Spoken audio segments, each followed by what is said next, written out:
ALTBAYS.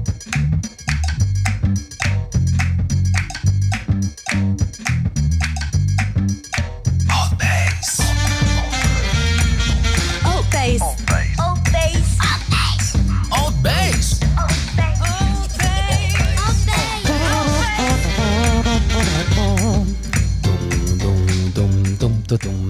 Kia ora, we're live. ALTBAYS show brought to you by ALTBAYS.nz. Today is Boxing Day. Thank God, no more Christmas songs. Oh man, every year's the same, so I'm glad. Done. Thank you very much. Wow. If you're watching us right now, you are on YouTube, and if you are on YouTube, you should subscribe to our channel. That really supports the team. Okay, there's a button right at the bottom of the screen where it's written join, and if you click on the button, you can donate some dollars to the team, and the team appreciates donations. Thank you very much. We are on Facebook, Instagram, TikTok. We post some clips there, so you can watch the clip. If you like what you see, you can go on YouTube and watch the full show. We also have a second channel, the ALTBAYS Clips, where we upload a lot of like 5, 7, 10, 12-minute videos from the conversations. So that's another way to see if you want to listen to the whole thing. We appreciate your support. The Flock Media Group that ALTBAYS is part of, it's releasing this beautiful thing here now. If you are listening to us right now, you cannot see, but I'm holding the Coromandel magazine. It's a beautiful collaborative project that we're bringing to the Coromandel. Look at this shiny, beautiful paper. Look at this. We have Nick Berry on the cover, our featured artist from Fangamata. We have Mr. Stuart Pidley, songwriter, performer. He wrote for the magazine. We had the pleasure to have Mr. Brandon Amoamo, one of the most influential Kayako Maori teachers from Aotearoa, New Zealand, wrote an article for us. So many cool stuff. David Burton teaching us how to manage your time wisely. Scientist Thomas Everett, what a privilege for us to have a scientist in our magazine. Obviously, there's a page for the ALTBAYS show. We had also the pleasure to have Anusha Bana writing a beautiful article on Dave Rhodes' music tutoring some of the students from the Mercury Bay area school. Dave Rhodes is one of the biggest New Zealand music producers. So yeah, there's some mighty people in the magazine. Billy Hunter, big believer in Maori performing arts, also wrote a piece for us. It's a pretty mighty magazine. It's not that big, but it's heavy. Okay, we have a section for born and raised people from the Mercury Bay who are out there in the world. The first one is Mr. Warren Lee. We have, oh yeah, I'm getting there. Thank you. Thanks for the reminder, Taylor.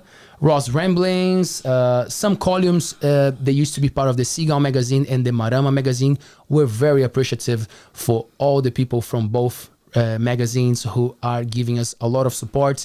Deli Connell, Caitlin Gush, Lana Garland, Blair Murray, and Sam Zimmerman is still working with us. We're so glad to have Sam as our designer, and some of the sections are still part of the magazine. The Common Ground from the Eccentric.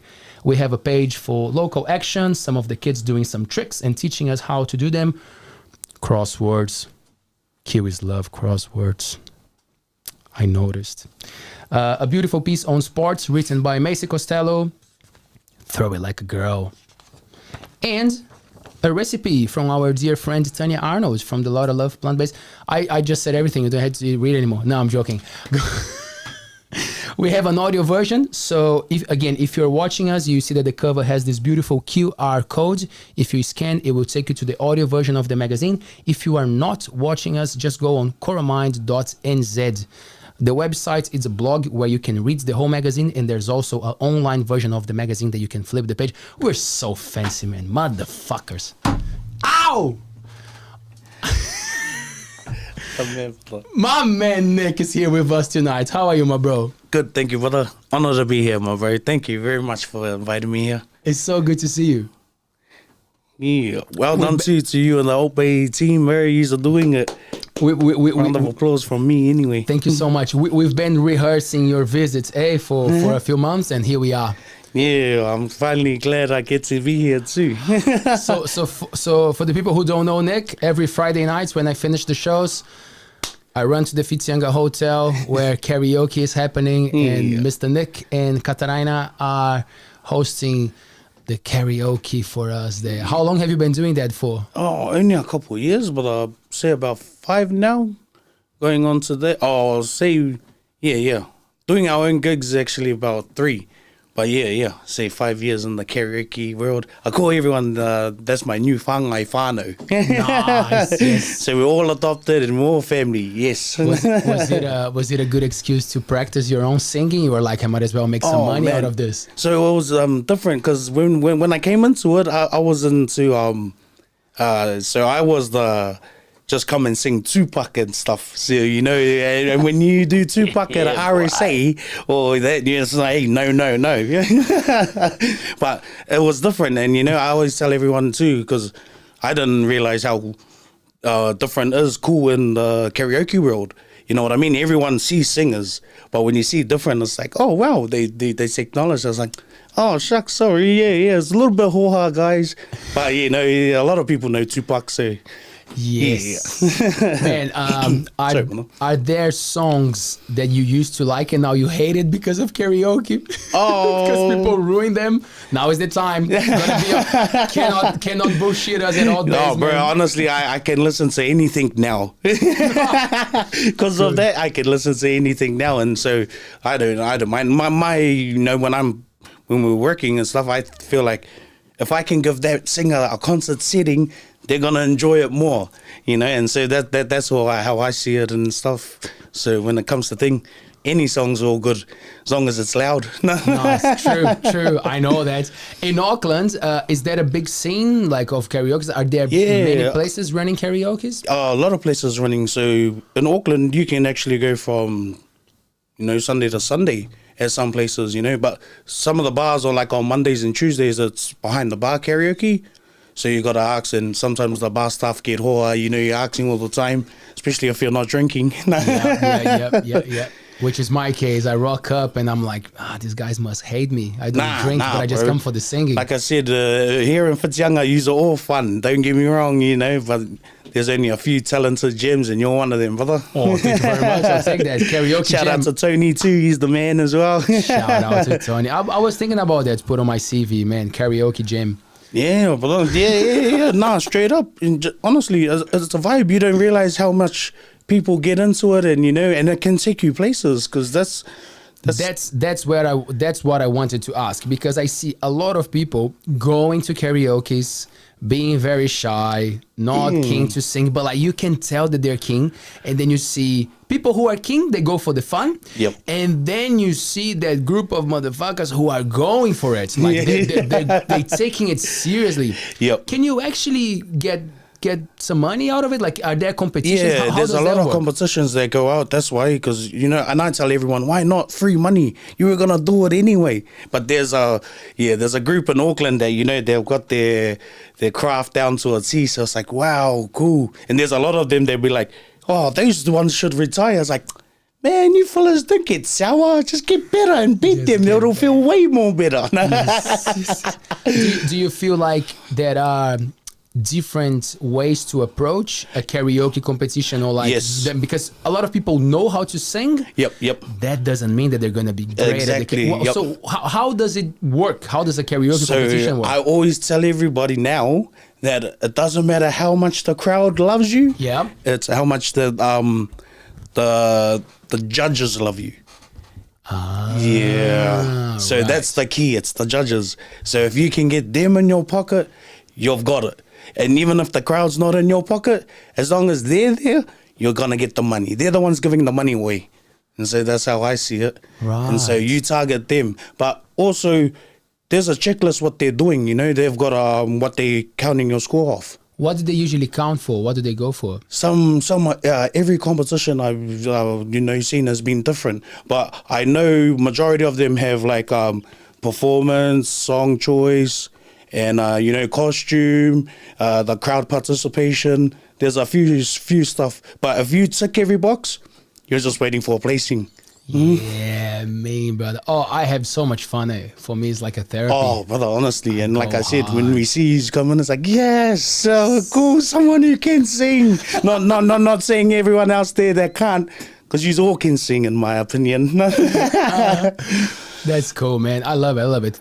Congratulations on you guys and the people from the Whitianga Hotel for bringing you guys every Friday. That's a cool thing. I just feel blessed. Shout out to Ricky on that one too. We do one of his other bars up in Auckland, and so the ones who I brought down, CJ and Moitz, they got offered this first, but they didn't like the travel, so we got it. So I was like, oh, thank you. So I don't mind traveling. That's work, so it's normal. Man, so when you say that you actually don't mind the driving, it's because driving, it's also, do you consider, because you are a truck driver, is that right? Yeah. Would you say that that's your main job, or nowadays like karaoke and truck, they kind of like complete each other? And so COVID taught me a big lesson, like I saw a lot of huge companies, get rid of 10,000 staff. I mean, some of them, voluntary redundancy, but, like companies like Air New Zealand and stuff, it's like, man, and I think to myself, why am I slaving? Because I do 70-hour weeks, what I mean, with my truck job. And it's like, man, why am I doing that just to make my company happy? If I can do what I can to make them happy plus do this, I'd rather do this. Right. Ooh. And so just drop some knowledge there. All right. It's just because COVID, you know what I mean? It was a big, big change anyway. Open my eyes up, because if a job can drop you just like that, it's like, wow, that's mean, because I'll do anything for that job. so what you mean, like that taught you that you should try and do something for yourself more? Yes, like this. Exactly. And I thought to myself, what if I put 80 or 70 to 80 hours in my own job, you know what I mean, and get that up and running, and where would I go then, and I see it like that. How was in your upbringing, how was that relationship with work? Like, what did you hear from the people who were raising you? Like, how was that thing with like, oh, work hard, how was that at home? So I'm brought up with my nan. I'm a nanny's boy. Were you born in New Zealand? Yeah, born in New Zealand. Born up in Auckland. National Woman. Shout out when I was still there. Shout out. But you have some islands. Yeah. So I've been told I gotta go get a proper DNA test just to make sure. Okay. But I've been told since I was born I'm half Māori, half Tongan. But I'm brought up on my Māori side, so consider myself a Hori. Yes. Shout out to all the Horis out there. And so, being brought up with Nan, she still works to this day. So she's always gone to work, you know what I mean? And so she's only showing us, you got to go work. So because of that, I was started at Pack and Save when I was 14. I thought it was pretty cool because there was only two of us that were working, me and my other mate. Great. And working at high school, you get that extra, cash to, what you need.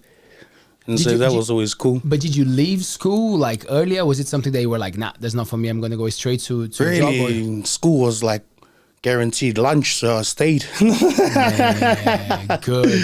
So I stayed at school and finished school, and then after that it was just get into something that is gonna pay, because then you realize, oh well, gotta start paying board now. You're not a kid anymore, And did you enjoy school? Was it something like was it good times for you apart from the lunch? Oh man, hard out now, because our rugby team actually went over to Argentina. So I got great memories from school. Man. So we went out. There was a place in Argentina called Tucumán. Flew into Buenos Aires, but we had a comp in Tucumán. And so just seeing there, and at the time, the woman ratio to men was 6-1. I was like, oh, wow. And we looked different, so it was like, cool. Every mall we went to, doing the haka, our captain was always like that. Hey, come on, boys, I'm like, oh, okay, let's go. Culture was never so rich in your life. Yeah. I feel plastic, though. I only know the basics that everybody knows, And it's like, oh, man. Need to learn my culture properly. I just learned this expression not that long ago with Pete May, the flying Kiwi. He does these amazing aerial images of the Coromandel and like a lot of places around the country, but mainly in the Coromandel. And he brought that up in the show. He's like, oh, used to be called like a plastic Maori. And I'm like, so it was something that was a thing at the time, like, because is it still a thing? Do people still use that term? I use it just because I feel, they look at me, oh, you look Māori Islander, but I can only speak English. It's like, oh, man, I'm plastic. At least you, brother, like I said, bilingual, brother, already when you got an accent, because that means English is your second. So, it's like, well done to everyone who's got the accents, even the Islanders, it's like, well done, man. No more than others anyway, like that. Do you go back to, do you go to Tonga every now and then? I've never been. Really? Yeah, so I've been to the other islands, but I've never been over to Tonga. Which ones have you been to? So I've been over to Raru, and went over to one of the other ones when we were with our school, the New Caledonia. Oh, New Caledonia. So it's not, it's like a French Polynesia. So yeah. It's a bit different, right? Yeah. But even there, it was only like a pretty much 3-day trip and then back. So just exploring as much as you can. How old were you when you were in Raru? Oh, so Raru, I went over for my my cousin's 30th, which was in 2017, and that's when I broke my arm. And so when I broke my arm over there, I broke it 6 days before my flight came back, and so I was like, oh. And when I went to the hospital, it looked like a bloomin', East Tamaki family health doctor. I was like, oh no. And so I asked him, is there any way you can give me a flight clearance to come back to New Zealand and get us? And so 6 days I was just with Lava as my sling and Trimero. So shout out to Trimero, man. He put me to sleep straight away like that. Did they give you morphine? When I got back to New Zealand. So shout out to New Zealand with the morphine. Man. Yeah. When I got up there, it was just Trimero. So I was like, oh well, I'm grateful, grateful again. But when I saw what the doctor, how it looked in the operating room, I was like, oh. Can I get a clearance? Man, how do you see? It's always hard to compare. I'm always careful with when I ask people to compare because man, people can be so extreme. But it's your experience, right? Yeah, exactly. Life in Rarotonga, from what you saw from the people who live there, compared to the people from the islands who come to New Zealand to try something different in their lives. What called your attention? The locals hardly use the shops. So, because when you go shops, man, bloomin' heck, the Coke was for 1.5, $10, but I still need 5, please. And so, unfortunately, that just all that. But when we went, we got a little bit of a warning sort of thing from the other boys that have been. So we took all our meat. So we were sort of okay for that because we had meat for the whole week. And so we were just cooking and barbie all the time. It was just, it's pretty much one big whitianga.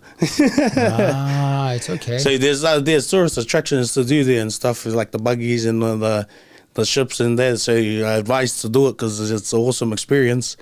But the lifestyle was just cool because everyone, is sort of like whitianga. If all the locals, 4 jobs each. Wow. So things are more expensive. It's harder to get access to things. And do locals have special deals or places that they go that probably they don't tell to? How are there dynamics that probably they don't tell tourists, you reckon? So we were lucky. We were with one of the boys, he was mate. So he knew he was the party bus driver. So, when you're like that, you got good deals with the bars, so you can go to every bar and, hook it up if you thing. And he was the man. Shout out, Sunny, brother. Thank you very much, my bro. Yeah. But that was pretty cool. So, and he knew he was island dudes are, I think, a thing like how, Tony and Cook Island as well. They just know how to use their head. Yeah. And there's a big... They got to get it done, It's like the country. You have to get it done. You can't just call someone up and say, come and do it. Definitely. Big community, would you say? In Auckland, the majority of islanders, or they are all over? Yeah, I reckon they're all over New Zealand. But I know they come here because, everyone, as they do, want to make a better life. So, Plus, a lot of their family is already here. So, And you know, I understand since I'm supposedly half until the DNA test. Yeah, have some Vailemas, eh? yeah, Vailima. Yeah. Shout out to Vailima. Shout out, yeah. So many stories sponsored by Vailemas in this. Yeah. Man, you don't drink, eh, bro? Like I'm hardly a drinker, brother. So I'll be the sober driver. So I'm the babysitter. You know, I'm the one. Oh, come on, let's go. I'll drop you off, and then yeah. So for me, drink. I'm a cheap drunk if I do. 6 pack and blackout. Wake up in the morning, sun hitting my face. What happened? I'm just saying, bro. But like I was just thinking because I stopped drinking maybe like for almost 5 years now, I would say. Nice. Ago. Nice. But like it's not that like I just have a new relationship with alcohol that like it's not that appealing to me anymore. Yeah, you know, but because I worked with alcohol for so long as a mixologist, my thing was to make cocktails. Oh man, yeah. So like I have this appreciation. Oh, you do other chicks too? You know, like, oh no, that's good. Talking up, brother. You're the man. When you want to impress, man, you can throw the bottle. But at the end of the day, it's about the flavor, smash right? mini like that. Not impressing. So man, you know, like I always appreciated like understanding what to mix and how to make it nice. So like I was never the most knowledgeable guy, but like I was curious about the flavors what and goes with what, and the history behind the drinks as well. So cool. Yeah, so like when alcohol kind of like it was not appealing to me anymore, like I still had that appreciation towards it. Yep. You know, so every now and then if someone has like a nice spirits or something that I'm curious, I'm gonna have a sip. Yeah, so it's different because I feel like a lot of people had issues with alcohol. And because it's such a nasty substance, if you don't know how to control. Just the hangover is my issue. Oh man, you know, I still don't know how to conquer it, and I buzz out on ones that do. I mean, they'll just do it the next day, or they'll get up 2 hours later to go work. It's like, sweat it out, they always say, but I don't know. I'm always sweating anyway. So man, like understanding that for me helped because like I see that for a lot of people it's better to not even touch it anymore. Yeah. Because if they touch it once, it just goes like downhill. But for me, you're not that one, no. No, you just grew out so that's of. what I'm saying. For me, it was kind of like, and I'll tell you what. One of the main reasons why was because I was working, serving people, and New Zealand has quite a full-on culture of heavy drinking. Yeah, man. Binge drinking and all. So it put me off just by watching and seeing. I mean, I'm not like, no, cool. You took that. I mean, you took it as a lesson from others. A lesson. I always like that. In my head, I rather learn it off someone else who's gone through it instead of going through it myself. Yes, of course. Like I had my moments, but like I don't even consider it saying like, oh, I was like a heavy drinker because when I see heavy drinkers, exactly. I'm like, I was not nowhere near that. Yep.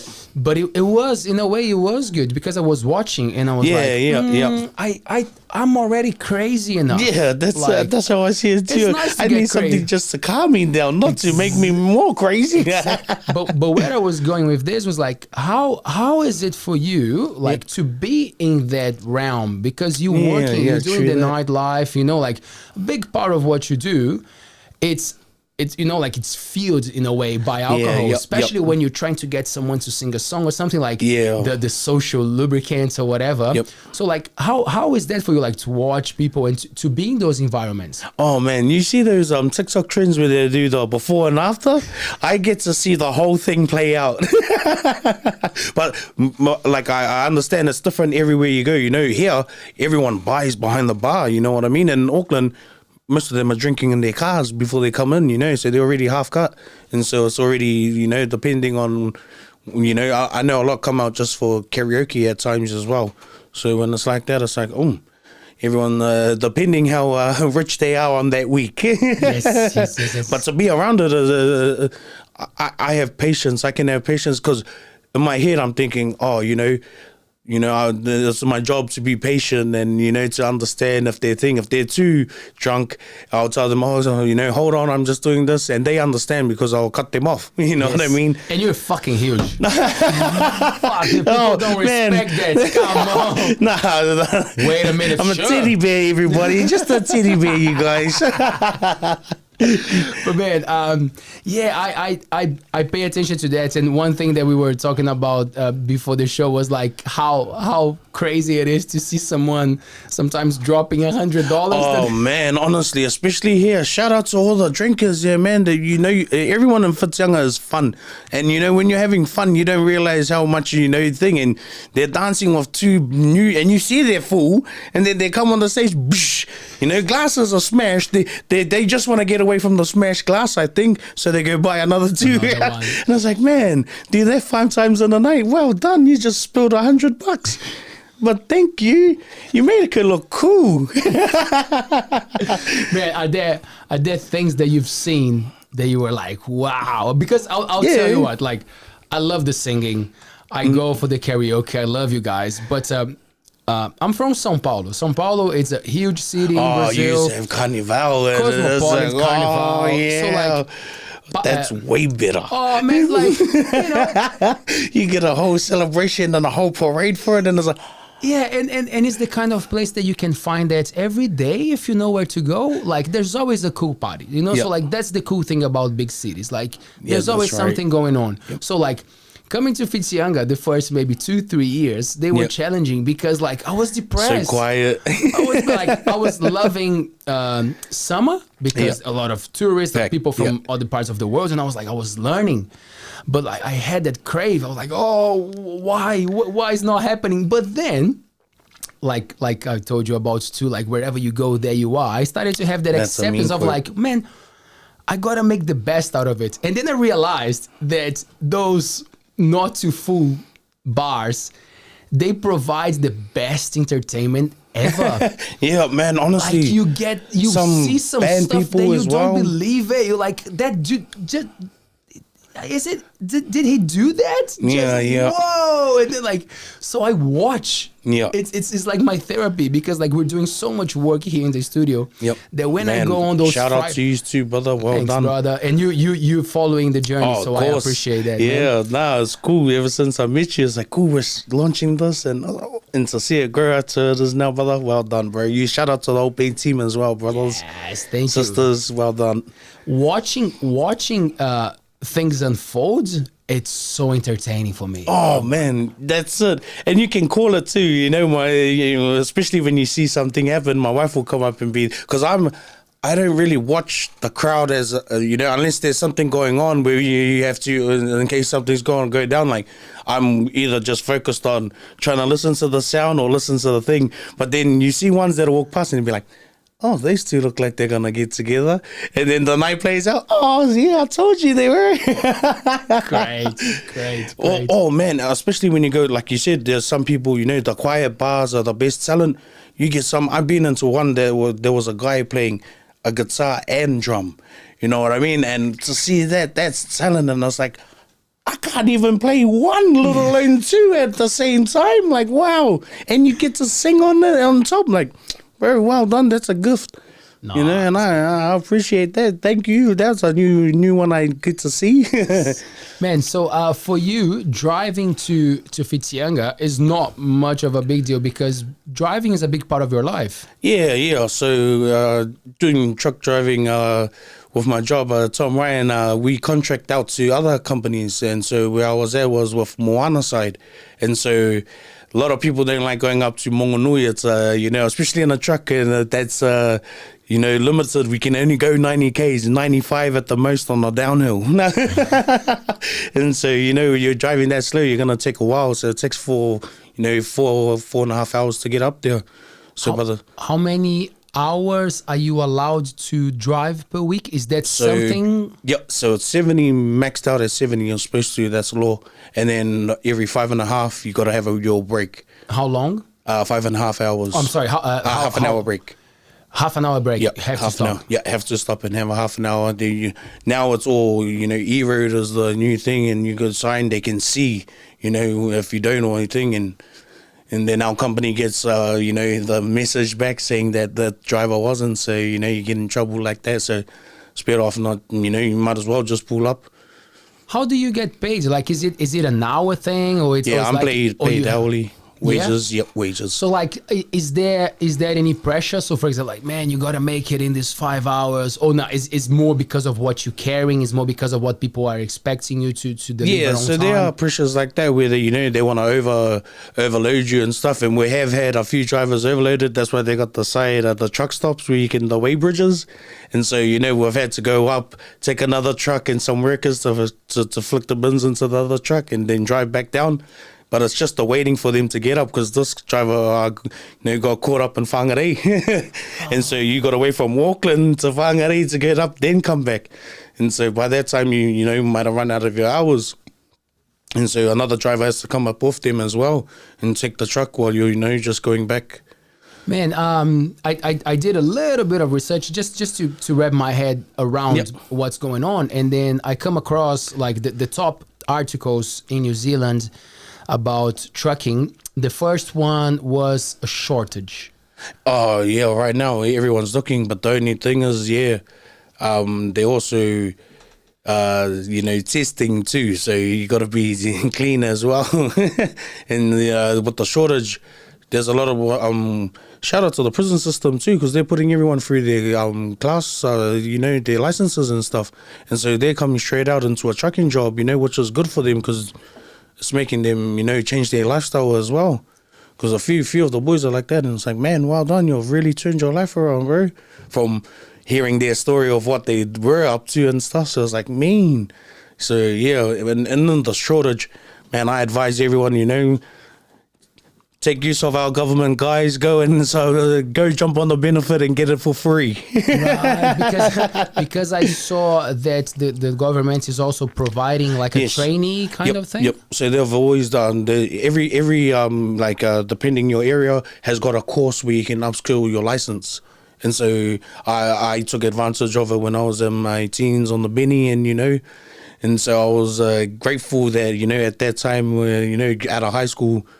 To get the license, so I was quite happy, grateful, but I didn't use it until I got out of the warehouse industry. Warehouse industry. Man, why do you think people don't want to do those jobs? I don't think it's not that they don't want to, it's just making an effort to get the license for it, you know what I mean? Because you do have to do another learner test again, like how you would for a thing, and then the driving and practical, and because it's a little bit expensive if you're doing it by yourself. But that's why I say I've done a free course, guys, and that course still going to this day. I advise everyone to join. Right. If you feel like you can't do anything, because there's a lot of us that feel that way, you know what I mean? And so I tell them, free. Even better. You're already on the benefit. Go do it. Yeah. Because that's an interesting thing about the benefits that a lot of the conversation comes up quite often. Yeah. And my opinion is that like it's super helpful and you need that. Yep. Because the way that the system is structured, some people never had the opportunity to even be aware that you can have a better life, and then you put them on the benefits, and then some people will say, oh, they're lazy, and you're like, well, you with your upbringing, with your experience of life, with your privilege knowledge of it, privilege is the word. People have to acknowledge their privileges in life before talking about someone else. It's easy to call someone lazy when you are on top of your privilege, and some people never had this opportunity. They don't even know. The opportunity, exactly. They don't know. And that's the other part. Especially when alcohol is cheaper than a lot of other stuff. Average food sometimes even cheaper. So like you just get caught up in that cycle of like, oh, I can get the benefits and I can live. So like I don't give shit to the people. I prefer giving shit to a structured system that keeps those people in that position. Because to have millionaires, billionaires, you need the poor. You need poor, exactly. So everyone can't be millionaires. There has to be some poor. It's like winners and losers. Someone's got to lose. Someone's got to win. Someone's got to win. But then someone comes with this perspective, which is the right one. Man, you already got that. But like, isn't one of the purposes in life like to be better? to do more better yourself. to yourself, I always to better tell yourself, right? I always tell myself, like, you know, as long as I'm better than myself from the year before, I think I'm doing okay. That's right. I'm in competition with only myself. What would get people out of their comfort zone there, though, like to go into Mentors, just someone guiding them the way and what they like to know. You know what I mean? Because everyone's got their own thing, and I understand the kids these days because I got a lot of young cousins that have just come out of school, and you know, and they're doing nothing at the moment except being on the benefit and stuff. And so I tell them, why don't you create you a Twitch account or something? You know, just record yourself playing game. You're already playing game. Do something. And you know, never know, you might get someone like Mr. Beast and come and drop you 40K for just because he browsed on your channel. It's true. How crazy Mr. Beast is. Man, I admire that dude really, because he, you know, you can see him giving it out, and I'm thinking, man, is there any way I can get into a venue where he's gonna be? Because I know he's like Oprah. and what I like about him is that he always thinks how he can spend the money. Exactly. It's not He's about business how minded much. too. He's onto it. I like watching his other stuff as well about it when I can. It's like, man, you're really cool. I like, you know, the ones who are doing it and then give advice. I admire those ones because it's free. You know what I mean? Otherwise, you're paying a mentor to show you, and it's like, wow. Are we living in a moment of transition, you reckon, of like more old school minded people like praising the jobs and like what we have to do, and like this new wave of like we got new things going on, man, like soon everything. I understand both. So the old school are coming from, you know, structure, routine, you know, they want, you know, you got to pay the bills every week, whereas the new ones, you know, you can make the completely in 1 week a year's wage, you know what I mean? And it's like, why would you want to go to work if you could do that?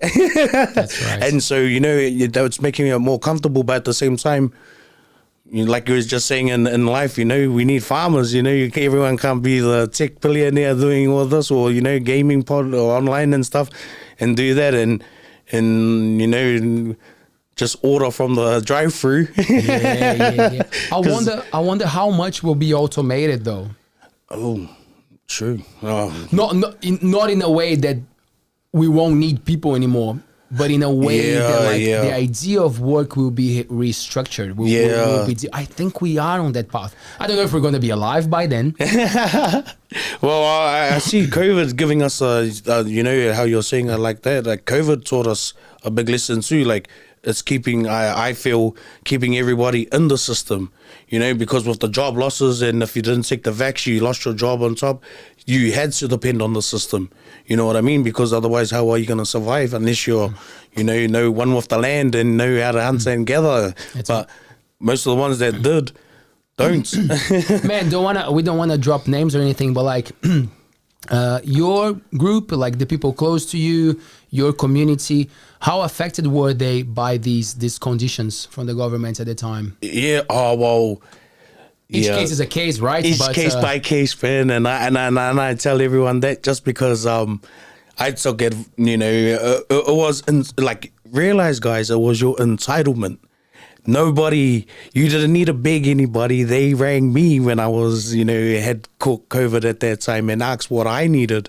And I thought it was cool because everything that I needed, they just came that same day, you know, from groceries from Countdown. You know what I mean? And it's like, wow, cool. Oh, you know, well, I thought only thing was the separation, but man, everyone had their bubbles, and their bubble was their family, regardless if you lived at the house or not, you know, and who's going to stop you? You know, everyone's out there stopping you traveling out of Auckland, but in Auckland, anyone can go anywhere. And I looked at it as like, how silly is it? We got our supermarkets open, but we can't go to our own family 10 plus. And yet I'm here with 100 people. You know what I mean? Yeah. And so I saw it as like, man, foodstuffs and progressives is getting billions now. Because I'm going to say, COVID was the time I ate the most. And I'm still got COVID. I'm not the sick one, the fat one though. And I'm still trying to get rid of it. And it's like, shucks. Oh. Man, you brought something there that it's so like, people have so many different visions and ways Yep. to see the world and how is it structured. But like, I feel that we're doing a disservice when we choose to not see how controlled Yeah. we are. And Like, I totally see the control and man, COVID. like, and I don't even want to be the guy because people will say, well, you know, like, what's the name? Again, like the Yep. rabbit hole, like the Yeah. conspiracy. Yeah. I'm like, no, Man, I was no. into all of that for years, Were bro. you? Which ones? Oh, here we go. Which ones? I said no. First one was just knowing who's in control of all the main companies. You know, like Unilever with Johnson and Johnson's and everything. And it's like, ooh, shucks, who's in control of Unilever then? And then seeing like the same people's names in control of those, like, oh, and you know, it's not their names, it's their trusts that are the owners of, and it's like, wow.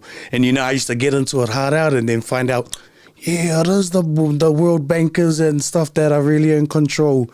You know, who wouldn't be in control if you're in control of money? And that's the thing. What you did was nothing more than just following the money. Just following, yeah, exactly. It's open source. And it's open source, exactly. And people think, oh, he didn't do his proper research, and then it's like, it's free. You can see any company you want online, you know. And if you don't do your research, how do you expect to know? I find it fascinating how that thing with shares work. Yes. Oh, you can buy shares. So like a lot of these companies, they ruin the world. Like Yeah. they fuck up the water, the environment. But you can have some of our shares. Yes, exactly. And they just then you're changed the company. excited. Yeah. Oh, for the shares, look, we got a lot of money. But you're fucking up the world. I totally understand that. Have you seen the movie Laundromat? Is it the one with Antonio Banderas? No. Oh, no. And it's about this lady, and she goes into the just how money is controlled as a whole. So they do, you know, go through a like put it in trust and shell corporations, so you can't see it, then convert it, and always moving their assets like that. And it's like, man, I wish I know how to play that game, because that game's in control of every other game. Exactly. And we don't have much access to that game, eh? That's it. And because the system's structured it so only ones that know can have access. You know, I look at it as public schools, we're the workers. We've been taught how to work. If you go to a paid or private school, you're taught how to be the boss or the manager. You know what I mean? And that's a very vast depth and knowledge on both accounts. And so, you know, like you said, though, the world needs workers. It's a thing. Some have to work and some cannot. So Yeah. It makes a lot of sense to keep the mass dumb. Yep. Controlled. Yep. Yeah, and I'm that's why for me critical thinking is such an important thing. When people come to me, oh, the thing with the school, I'm like, most of the time, I'm more glad to be able to have a conversation with a child, not because I'm an influencer, because I'm telling them what to do, but by asking them questions. Yeah. That's what it is, because you ask them what they know and respond to them on their knowledge, and then show them, even if you can. They have to do the bad too, because, you know, I learned a lot from doing all that bad stuff. And, you know, lesson learned. Yes, and I think it's trying to minimize the damage, because you know that we're going to make mistakes. But like some mistakes might kill you. Yep. May. But if it doesn't, just get back up, try again.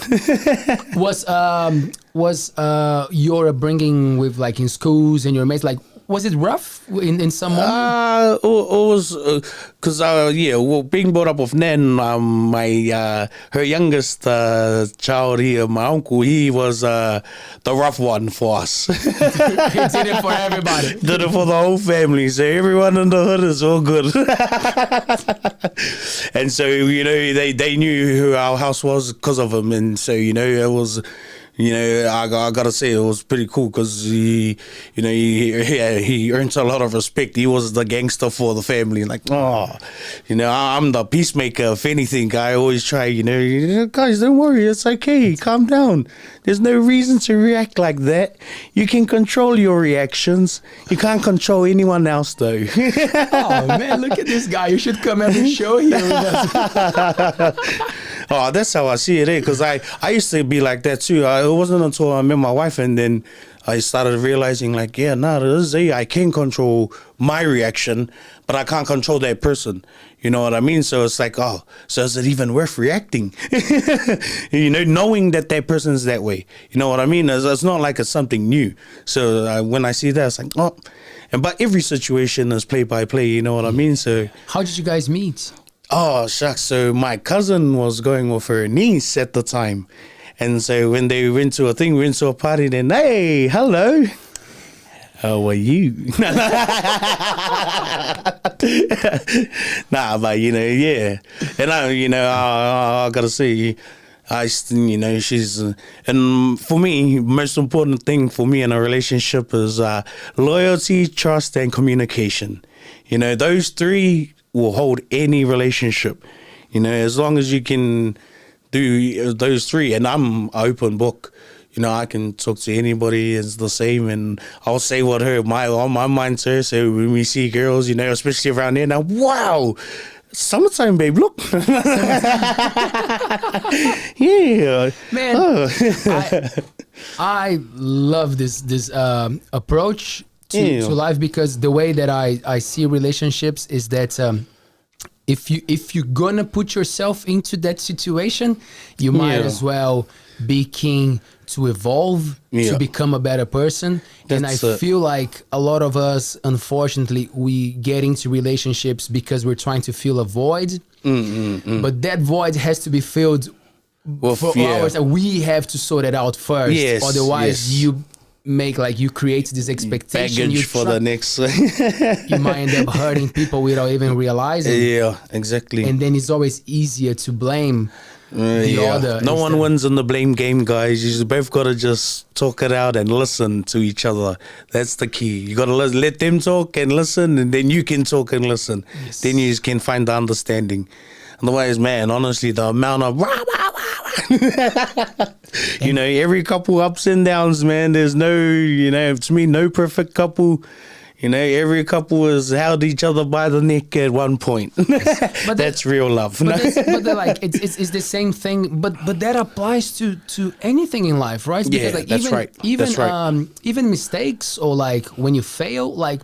Even more work. I don't think there's such a thing as failure. Like, of course, like if you had a task, and then you didn't achieve, you failed in that task. But like the lesson. Yeah, brother, I totally agree with that. That's right. And I always look at all my, you know, so-called losses as lessons. Oh, better not do that again. That's right. So it's awesome, you know. And I always tell everyone, and for me, if I can learn off somebody else who's done it, then I can, you know, it makes it easier for me when I go through that similar situation. I think that's probably one of the biggest things that I achieved in New Zealand, was the ability to look at people's examples and, instead of judging, learning from them. Yeah, bro, I think that's the whole concept of the show, you know what I mean? How you're understanding that person. You're not judging them, as no judgmental, it's just understanding why. And it's like, man, that's cool, because you get them depth on different people's perspective of life. And it's like, cool, I like that. You know, that's one to keep too. Yes. Yeah, thank you. And sometimes it comes to you like, motherfucker, so dumb, but don't say it. Yeah. I hold my tongue, but I'm dumb too. I'm stupid too. I say stupid things. Yep. No, I've always been dumb. Well. Yep, I've always been dumb and stupid. That's there, and fat. That's one of the three things guaranteed I've been. Man, have you been a big boy since? Oh man, and living at Nan's, you're always fed. You know, there was always kai at Nan's. And then if there wasn't kai, because Nan was a bit of a, loved her bingo a little bit. So, you know, it was either a big ass kai if it was a win, or go make you heaps of wheat picks in there. Yeah? Noodles, help yourself. Why are you waiting for KFC? It's like, no.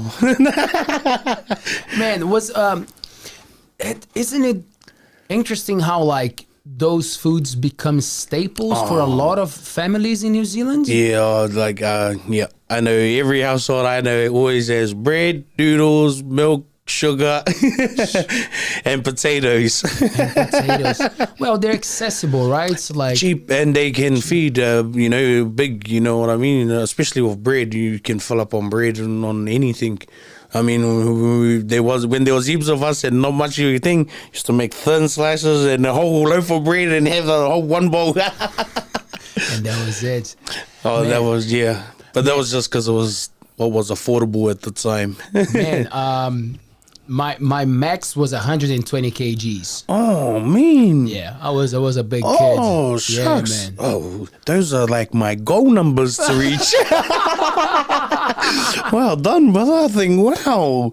Oh, shucks. But yeah, man, for years, because I think I told you before, my parents ran this function venue for years. So we had access to all those foods that were going to the parties. Because exactly, every gig has got food guaranteed. Food and drinks, because you're the music. Well, you would have been the music as well, so that's always at a party. Music, food, and good company. Yeah, so, so I also understood, and especially after what you said, like, a lot of the habits that we have, they come from our families. Yeah. Like people say, oh, it's my genes. And I'm like, well, influence is a big thing. If your family is going through a routine, you're going to get into that zone. Eh? Yep. And that was my routine for a while, was just, go to work and eat like that and sleep. I was on 12-hour shifts back when I just got out of school. And so 12 hours, just 6 days a week, you didn't really have much lifestyle fun. Just grinding. Oh, at the time I didn't realize, it was just silly, because instead of like grinding properly, and saving for a bit, like a home loan deposit and stuff, and that, it was just spend on this, spend on that, spend on not realizing all that jewelry that I bought and stuff now is lost somewhere. And and it's like, man, why did I spend 2,000 like that for? Oh, I'm stupid. Don't even own it anymore. Whereas if I put it in an investment and stuff, I would own something. Because at the moment it sucks in my opinion, because I'm a tenant in my own country. You know what I mean? I see heaps of other people doing it, and it's not so much the other people's fault. It's the system, how it's made us in control, because I'm brought up with housing and stuff, so we that was how it was. My nana moved away from Rotorua and came to Auckland and straight into housing. That was all the family, you know what I mean? And so when you're brought up like that, you think it's normal. You think, oh, I'm gonna go into housing too, and not realize, oh, no, I have to go private. Housing's only for the real poor. Or ones with kids, that's the easier way, cheaper rent. But even with the new houses now, it's all right next to each other, and it's like, man, I'll fart in my garage and my neighbor hears me, and it's like... When you're saying housing, you mean like the Housing New Zealand, Kainga Ora and all of that, the free government... public ones. Yep. Does it still mean that you pay for them, you pay less, or is like a queue that you get into, it's like to have access to? Yeah, so my nana was on... We're lucky, she's been... where she stays is been home for the last 45 years now for us, but in saying that, it's still housing, you know what I mean? And it sucks, because all our memories are in there, my moms, my aunties, my uncles, all of ours, my cousins and that, and even my younger ones and all the nieces and nephews right now. And knowing that it's gonna go, it's like, that's house that we would never forget. Do you feel like it's more Maori people who are in that system, or it's a mix? It's mixed, but majority Maori, because I feel like it was aimed at us. You know what I mean? So that we're not owning anything in our own country. And I see a lot of Aboriginal people of their countries have happened to them. You know what I mean? Like the Aborigines over in Australia didn't even get recognized as humans until that painter. You know what I mean? So it was like, wow, were they really like that? And this was only a couple 100 years ago. It's like that whole time they looked at them like animals. You know what I mean? It's like, man, I just...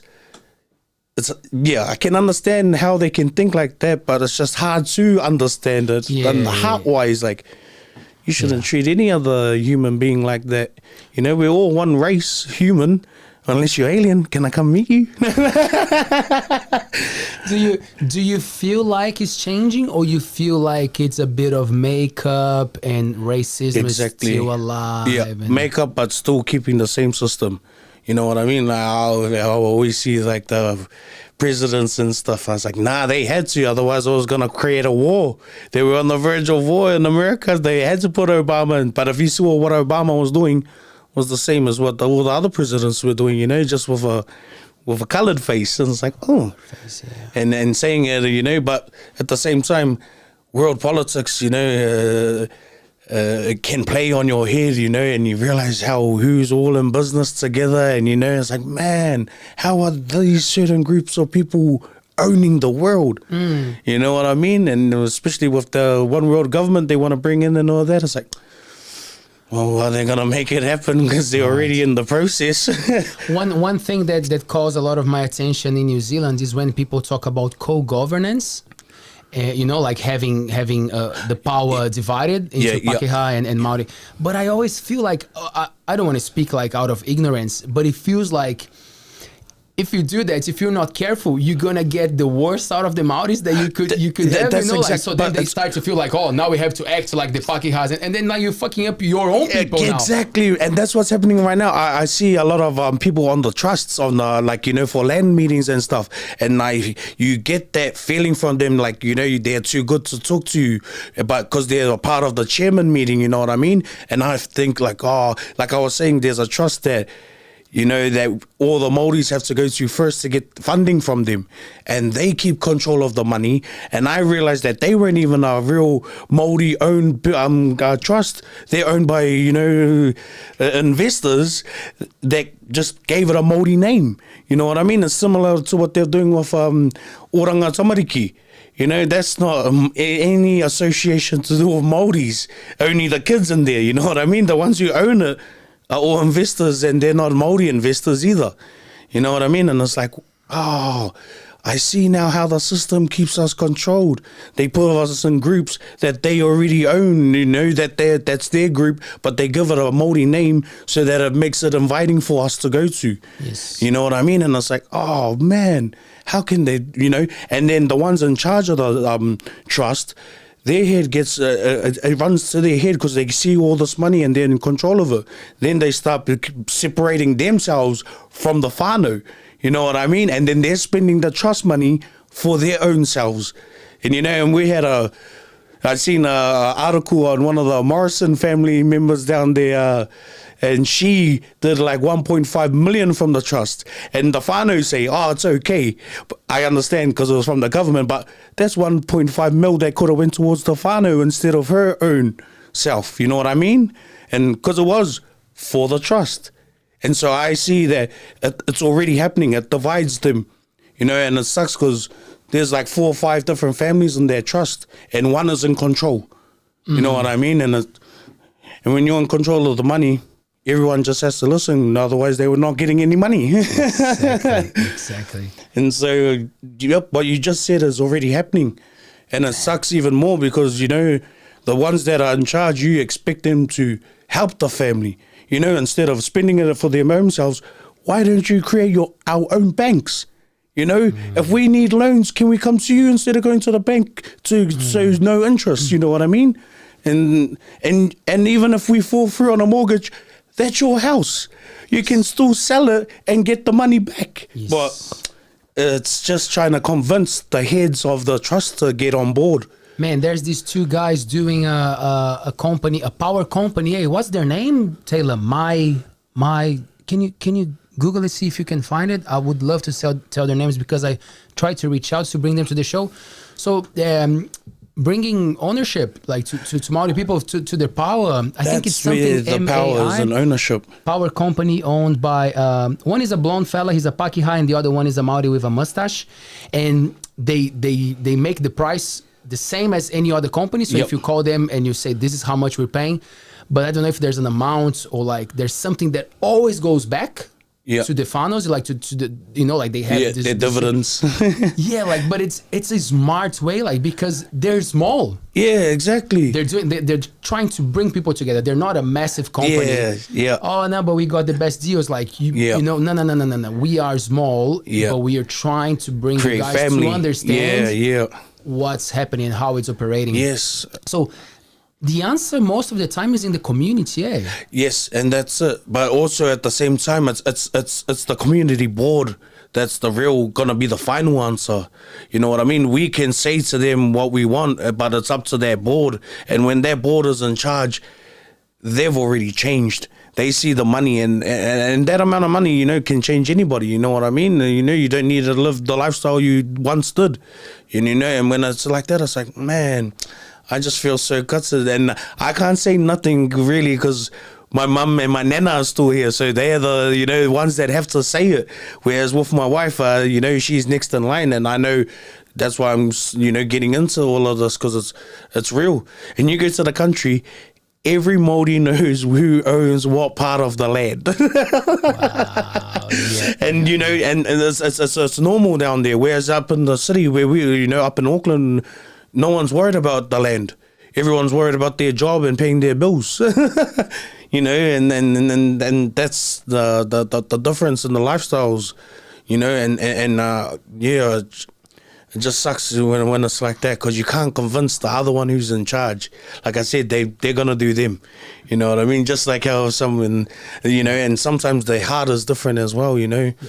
There was something. The name is Nā Mai Hao. Nā Mai Hao. Nai Maha. So if you guys are looking for a new power company, check out the bros, because they're doing a beautiful job. I follow them on Instagram, and they're out there, you know, like they're telling, like they show the numbers, they're explaining how the other companies work. Oh, they give you the numbers. Man, I feel like this is one of the most empowering things that you can do. It's actually to talk about costs, talk about salaries. Yes, talk exactly. About, like, we don't get taught that at the schools, you know what I mean? We don't get taught about finance or how to manage money or investing, you know. Those are important. You need, I feel like now, you know, as growing up and understanding, you need those, you know, just for a backup. It's the same with politics and religion. A lot of, like, it's such a famous worldwide saying, you shouldn't discuss politics and religion. And I'm like, why? Why not? I have to vote for them. I need my opinion on someone else's opinion on the other. Oh, man, and like again, I feel like it's empowering. It's amazing when you change your mind. When someone gives you such a beautiful explanation of something, and you're like, I guess you're right. Yes. So like those topics for me are amazing. Like you gotta talk about faith, you know, like, because maybe your vision of the world, it's exactly what I need right now. Maybe I'm going through something hard. And I need what you're telling me, you know, like without pushing it. I'm not a big fan of people trying to push it. I'm never a big, and I never force anyone, because you get those ones that will force their belief on you. And I always tell those ones, hey, it doesn't matter what anyone else believes. It matters what that person believes, because if that person believes it, it's going to happen for them. It's going to happen. You can't tell, because you won't listen to anybody if they come tell you what to believe, right? Because you already got your own beliefs. So you can't do it to others, because there's some that will, you know, Bible bash you and stuff, you know. And I'm brought up in the church, so I you know, I totally understand. Once they bash you, actually bash you, bro. If you didn't listen, you know, or you get cheeky and the thing is next week, shucks, not chapter 2 verse Nephi. Yes. Did you actually go to church? Like, were you into the readings? And we went through everything. Nan made us, you know what I mean? So, but in saying that, I understood, like, there's a totally different, so I consider myself spiritual, not religious, if that sort of makes sense. So I believe that there is a creator, but I can't believe through religion, because religion is controlling on how I should think about our creator. However, I love listening to all the similar stories because the Bible has got the same stories as, you know, the Quran would, just different characters. Yeah. You know what I mean? And so when you can see it like that, you know, and understand, it's like, oh, cool. You know, like, because during the Illuminati years and going through, I used to go, do you even know why you say amen? Do you know, like, you know, battle of churches and stuff? Nick. Oh, man, honestly, the church, you know, the missionaries, because I were baptized Mormon. And then I used to have the biggest battles with them once I started understanding. And Were you baptized Mormon? Oh, well, see, Nan made us when we were kids. Wow. So, have you seen the Book of the Mormons? Oh, the yes. Book of Mormons? All the 3 extra books, yes. Pearl of Great Price as well. Oh, no, but there's the musical, the Book of Mormons. Oh, no. That it was the guys from... Oh, I did see the it was advertised, but I didn't get to see it. It's a comedy. It's a musical. I think it's written by the guys from South Park. Oh, you just got to be crack up. I think you should have. I haven't watched, but Fabian, he always says that it's amazing. So maybe it'll be for you, man. Yeah. Oh, well, see, and that's when I started getting into all of that sort of stuff, and then realizing, oh, shucks, so there was an exiled group of them that still called themselves Mormon, but got into polygamy, and I was like, oh, cool. Like that. Just not with your own family, thanks. I didn't know that. Nick, wait, you said something, but you didn't give me the whole information. Why do we say amen? Yes, well, there's different beliefs and stuff, but I always refer to, it goes back to the Egyptian god Amun-Ra. You know, the sun has always been humans' life giver. It was the winter that was the death, you know, Ra and Set, you know, and when you see it like that, it's like, you know, I opened my eyes, and then I used to ask them, can you give me a real explanation why we do say amen? How come we don't just say agree if amen means agree? You know what I mean? Why do we need to say amen and stuff? So, but everyone to their own cup of Milo. I always say, you know, don't need to believe what I say, but it's just curious question. Curious question. Being inquisitive, asking the right questions will take you far. Man, we have a question from the audience. Is it a comment, Taylor, or a question? Sorry, I missed it. It's a comment. It's a comment. Thank you. Yeah, and so, but I always tell everybody, you know, spirituality, as long as you're grateful, everything fits. You just got to be grateful for what the universe will give you, and it will keep giving what you need. You know, it may not be what everyone else has got, but hey, you're not like everybody else who hasn't got either. So if you're just grateful, it comes, man. I tell you, I tell everybody, just be grateful. Even the lessons when they give you, you know, you give out money, you know, a couple K and they don't give it back, just be grateful, you know, because you helped them out when they needed. They won't forget it. They'll have that big, you know, patch in their cells like, oh, I did them wrong, but hey, it'll come back. Don't worry. Man, this is a great comment. So, Witless Gaming, the name is interesting. Witless Gaming is watching us and says, this guy is onto it. He can see the metaphorical construct that it is the Matrix. So many nuances to what he has said. Loving this talk, very open-minded. Shout out. Thank you. Thank you, brother.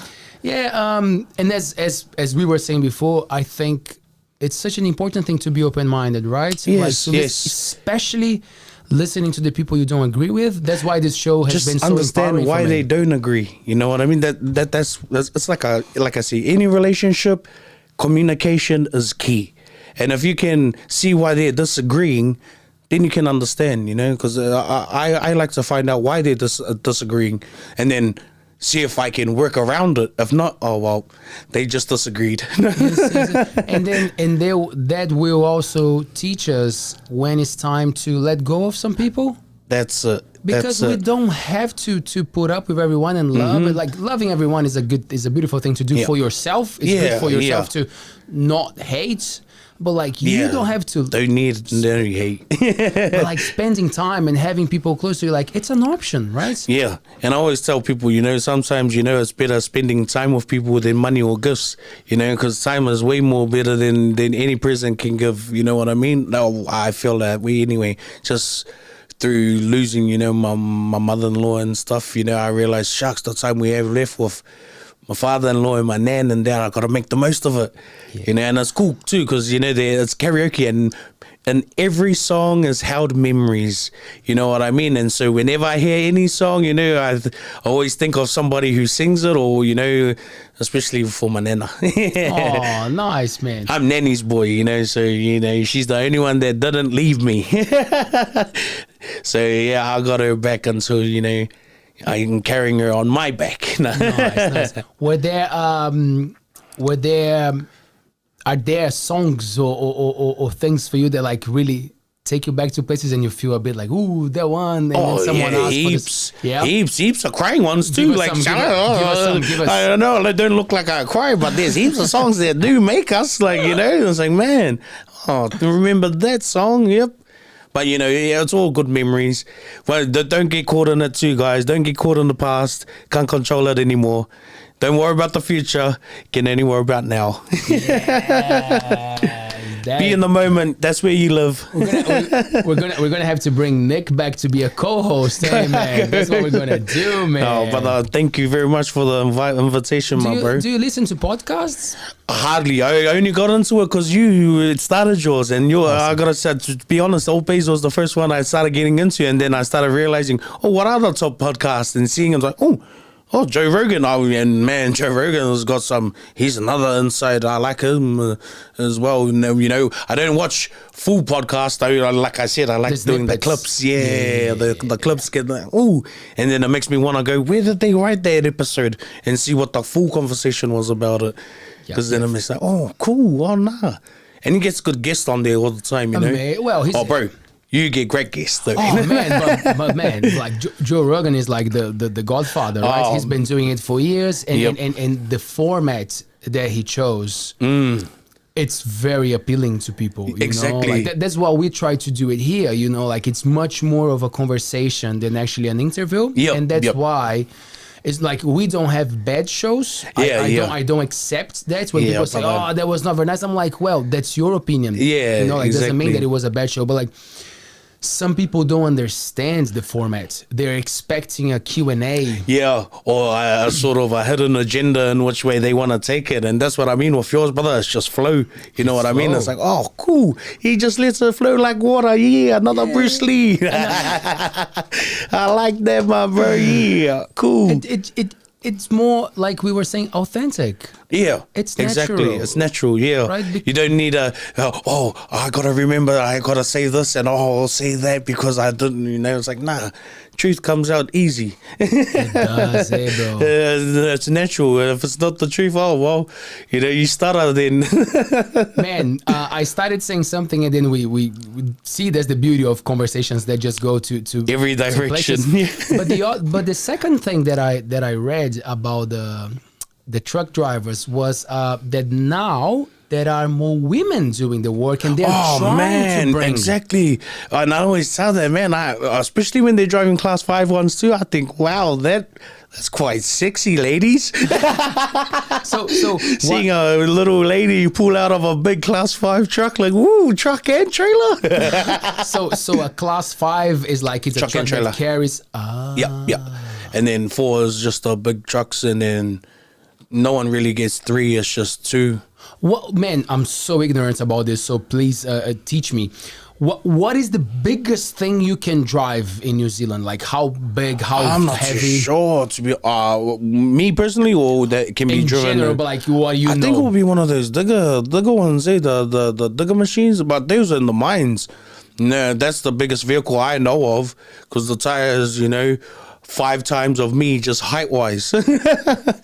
And so, especially out of the Australian mines and stuff like that, you know, you see that the machines are like, so where's your line when you drive? You know what I mean? Like how we've got the median, the middle lane, you know, that's our line to drive off. Where do you drive your vehicle from so it doesn't hurt? But so what are, wow, again, so basic, but I don't know, and I've never driven a truck before. Like, so that line... The middle one is like, do you have a reference point? So you really want to hug it, you know. I like hugging it, like not so that I'm going over into other people's, but just so that, you know, especially on one lane bridges and stuff, you need to hug the one side you're driving on, otherwise you can hit the other side. And so what's good is that they've made the road markings fit for the trucks. So, you know, if you can't make the road marking on a car, Yeah, fair enough. please. But it's just taking extra wider turns. That's all it is, you know what I mean? Yep. And I tell everyone, once you get into it, it's just like riding a bike, you know, you got a couple lessons, you'll be sweet. And if anyone doesn't say they don't crunch it, they're lying. What is the hardest part? Is it reversing? Is it getting used to your size? Depends. When you got your trailer, it's just the reversing on the trailer for, you know, the lengthwise. But if you just got your truck, all the trucks these days usually have a reverse cam, so you can see exactly where you're going for your back. So you don't need to worry about, you know, if you're gonna hit anything or when to stop and that. Otherwise, yeah, when you pull into companies, they've got designated places and, you know, they've got the bump there. So you just, you know, stop when you hear a bang. Well, it's usually the bump. Yeah. Or a scream. Yeah.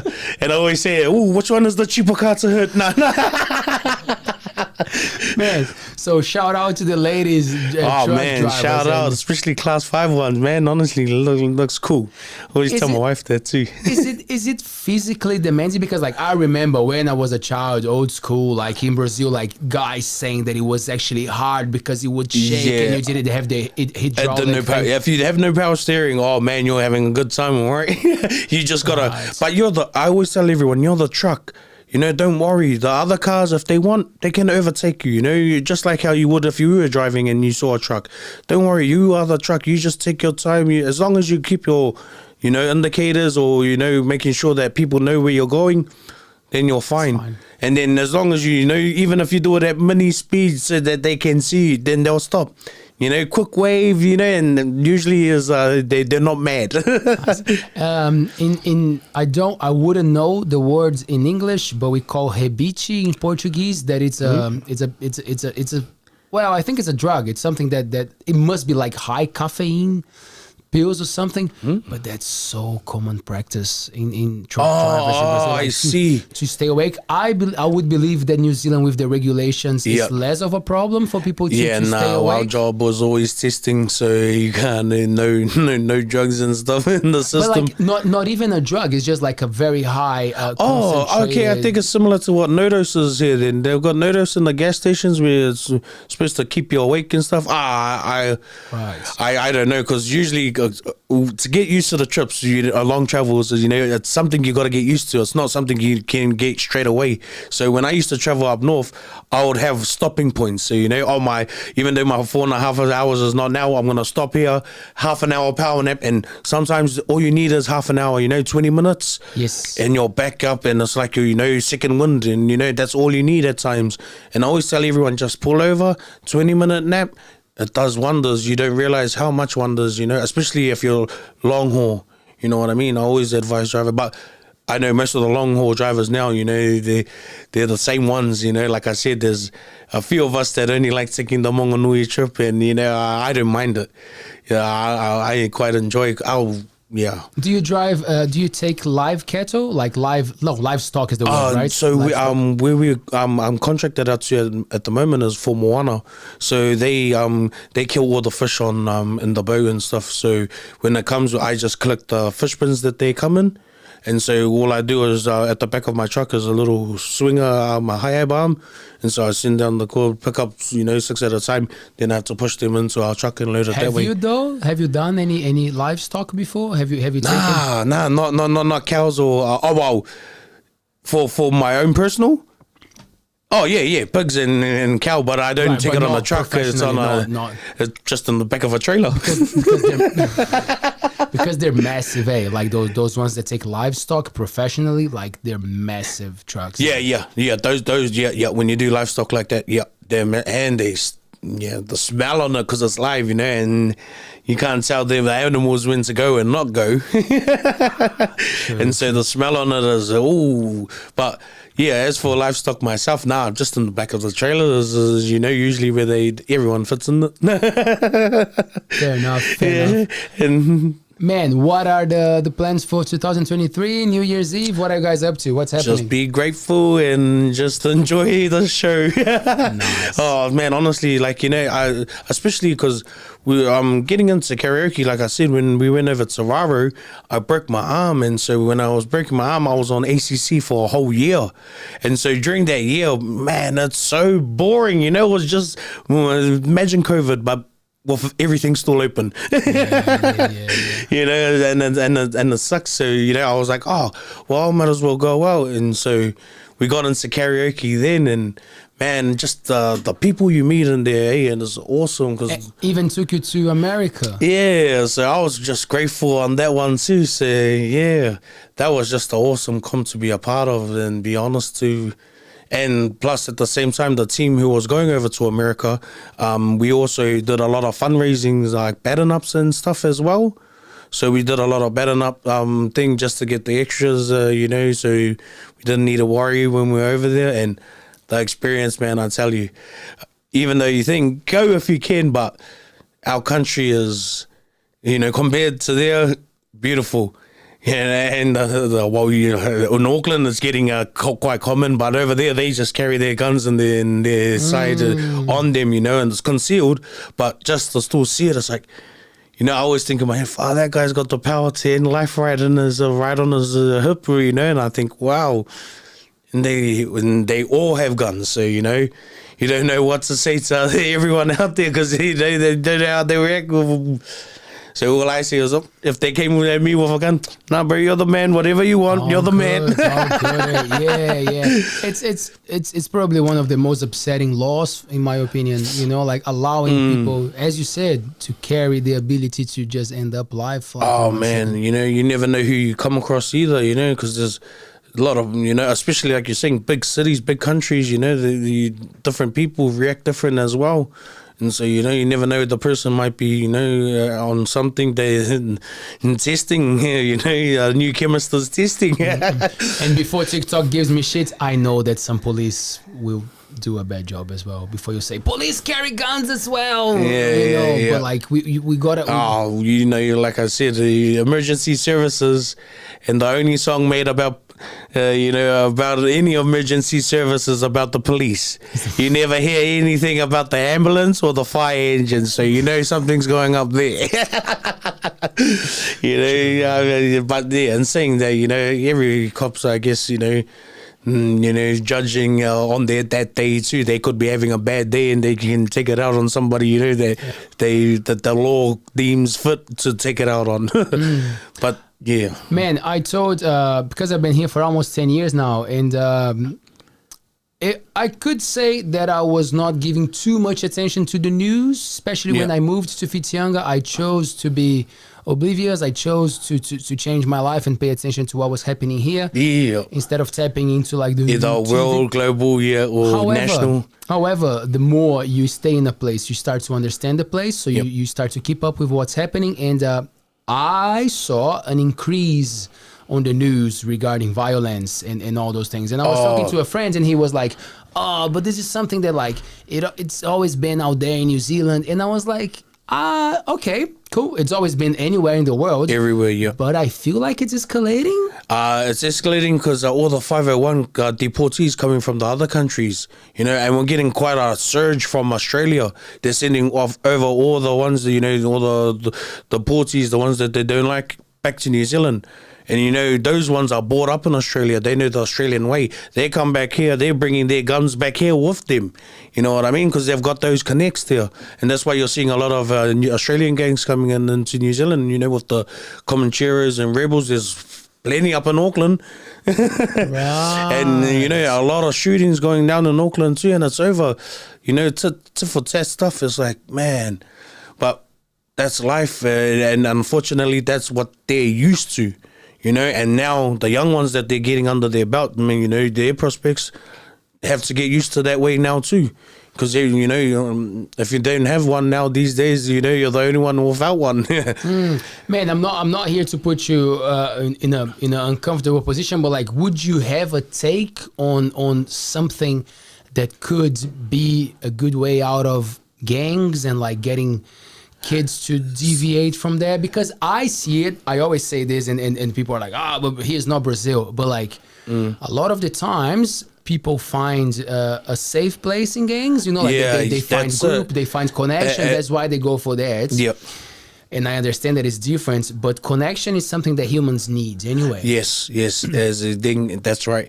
And so with it, I see it also because they are what mainly attracts the young one is the lifestyle.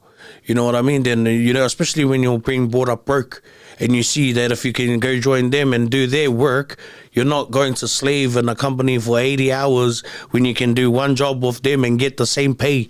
Then you know what I mean? Maybe even more. Exactly, way more. And that's the lifestyle that attracts all of the young ones, because then they're like, I don't need to work that hard to do it. You know what I mean? And when it's like that, money controls everybody. I always tell everyone, man, money comes and goes, guys.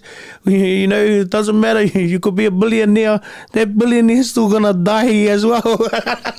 And there's no amount of money that will keep you alive forever. So you just love and experience life as it comes. Well done to those who got it like that, but the amount of stress that they would have put their mind and body and their family under, you know what I mean? It's, you got to balance out that too. Is it worth it? Because, and being always watched by people, it's like, I don't want anyone watching me, Shucks, walk around my house with the curtains open sometimes. So if someone's watching, oh, well, sorry for them. Thanks, brother. Yeah, man. But that's the only thing. And if there was something that was appealing to them like that thing, but that's what I'm saying. The young ones these days, they're all into gaming, you know what I mean? So why not take advantage of it, and get them into products like that? Why not have a avenue where they can come and do their podcast there? You know what I mean?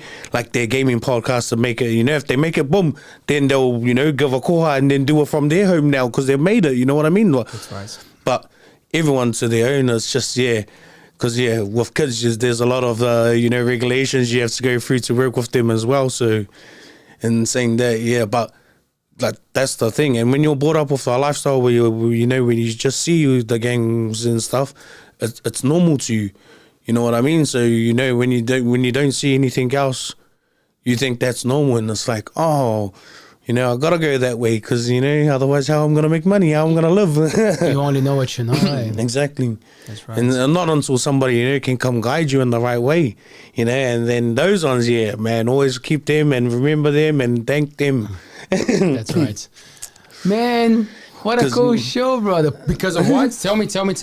Because of what? Oh, no, because I was just going to bring up, because my mentors in karaoke, TJ and Munch, you know what I mean? When I came into this karaoke whāngai whānau, they were already at the top, you know what I mean? People were trying to compete against them and play them, but they paid attention to me because, like I said, it was different. I'm doing $2 or House of Pain and stuff, you know what I mean? And they're like, oh, that's different. And because I think it's just because it's not mumbling. There's a lot of rappers that get up on stage and they mumble, and it's like, oh man, shout out to Abby that came out the other night. Oh, she was on. I liked her. I could hear every word too. I was like, cool. Yes. And and that's what I know a lot of people's, because in karaoke there's always ones, and then you get ones that are angry rappers. Is automatically it's like, holy. They don't even rap angry like that, but okay, cool. Yep, now I'll turn the music up now. But totally. And so when we got into the karaoke world, like I said, they were the ones that thing. And so we used to go to a bar up in Auckland called Edinburgh Castle, and they were having a comp and they were giving away 3,000 all up and stuff. So I was like, and I told them, because I used to work with our company, I used to do air freight for New Zealand and pick up, go cargo, pick up the cargo, bring it back to our company, and that was the job. And he was working in New Zealand at that time, and I remembered him because he won Pam Your Idol the year before, and I was like, how did you do? And then what cracked me up was he doesn't even remember. We had a full on like the whole night conversation, and he doesn't remember a thing. I was like, I feel really heartbroken, bro. But in saying that, I told him to come up to the competition up at Edinburgh, free money, why not? And so he came up there, and that's when I, started getting into him, and he won it, obviously. And then he invited us to go back to his, and I was like, cool. Oh, no, you seem like a cool person to go back to. And what got me was they're at the top of that game, but they're showing attention to me. So I was like, oh, I feel quite honored, same buzz like how you've invited me on. I was like, oh, thank you, brother. Yeah. And so it's like, cool. And so they were the first ones that got us into gigging. We went with them, and we did the sisters, brothers, the nieces, they're twins, so they're 21st. And that's when I learned, because I asked them, brother, are we going to get a kai of all of that over there? And he goes, oh, you have to sing for it, bro. Okay. And I was like, hey, are you just sing what? How many songs? And I get a kai. Oh, bro, yeah, come get it. They don't mind $2, sweet. And yeah, and they taught me, to get my kai. And then you just need to sing. You know what I mean? And I was like, man, thank you, brothers, for introducing me into the gig life. Because like I said, before that, I was just a silly worker. You know what I mean? I say silly because, like I said, COVID's taught me a lot. And the way that structured the system, they're making us dependent on the system at the moment. You know what I mean? And it really did when they put everyone through COVID. And so when I saw that, I was like, man, this is like a new avenue to get out of the 9 to 5, you know what I mean? Yeah. And make your own company, you know what I mean? So it was cool just to set up a LLC and all of that. It was like, man, I actually feel like, like it's happening. Like, and so, and I always will forever be grateful to them too. And then the other one who got me my gig by myself was a guy, he creates karaoke tracks, so cool. So he's there's the one that's called VIC Productions, and so that's where I get a lot of the LAB tracks and stuff. So he creates them, and then we buy it off him and stuff. And his name's Hikaiti, and so shout out to Hikaiti. He gave us our first solo gig because he's got one of the best playlists I know. So I asked him, is there any way I can get your playlist? And so I did a couple, I told him, I've got my own gears. I can bring my own gears. I don't want to get paid for the gig, but you can get paid. But can I just get your list in return? And so I did a couple good free gigs for him. And then he gave me my playlist, which is cool because with the songs I, was used to, hardly anyone has all the rap, Tupac or rap songs and stuff. Whereas everyone's got all the, classic ballads and that. Yes. But man, what you said about that influence and the support is something very interesting, because when I came here, when you're a foreigner, you put yourself in that position of like, oh, I need support from people, like how am I gonna make this happen? Yep. And then sometimes we put ourselves in positions that like they're not the best ones, but you feel like you have to go through that to get somewhere. And the moment that my life changed here, it was when I realized that I was not the only one who needed those people, but those people, they needed me as well. Yes, it was going both ways. Vice versa, And that's the thing that you said a few times tonight, and I find it so empowering. Like, be careful that you don't become the slave for the company. Be careful that you're not doing everything for the company. For them, yes. Like, what are they doing for you in return? Like, the mass is so powerful. We as people, if we decide to not leave home tomorrow, nothing happens, nothing operates. Like big, but like we're providing work. No. We are providing your wealth, your labor. Yeah, exactly. We are making you where you are. And that's why I'm doing a $2,000 job and only getting paid $300. That's right. And that's why we're dumbed down. That's why we learn some set of skills that don't make us question as much, because they know that the mass is powerful. Yes. So what you're saying, it's empowering, and I love it, because that's what happened to me. Like, and the same with this. When we started this, bro, I'll tell you what. You know what? A lot of people came to me and said, "Oh, good on you. A lot of rich people in Whitianga.